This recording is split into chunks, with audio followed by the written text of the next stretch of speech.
అసలు స్వామి హనుమ పేరు చెప్తే చాలు.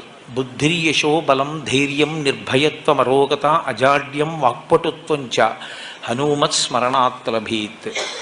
హనుమని స్మరించినంత మాత్రం చేత, హనుమకి నమస్కరించి హనుమని సేవించినంత మాత్రం చేత హనుమ యొక్క గొప్పతనం ఎక్కడుందంటే అజాడ్యం. ఆయనని సేవించినటువంటి వారికి జాడ్యము పోతుంది. జాడ్యము అంటే జడత్వము.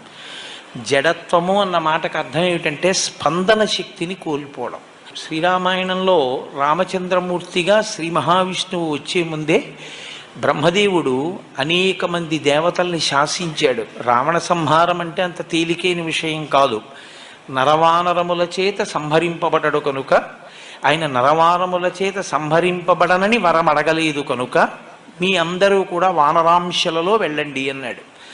దేవతలందరూ వానరుల యొక్క అంశలలో వచ్చారు. కానీ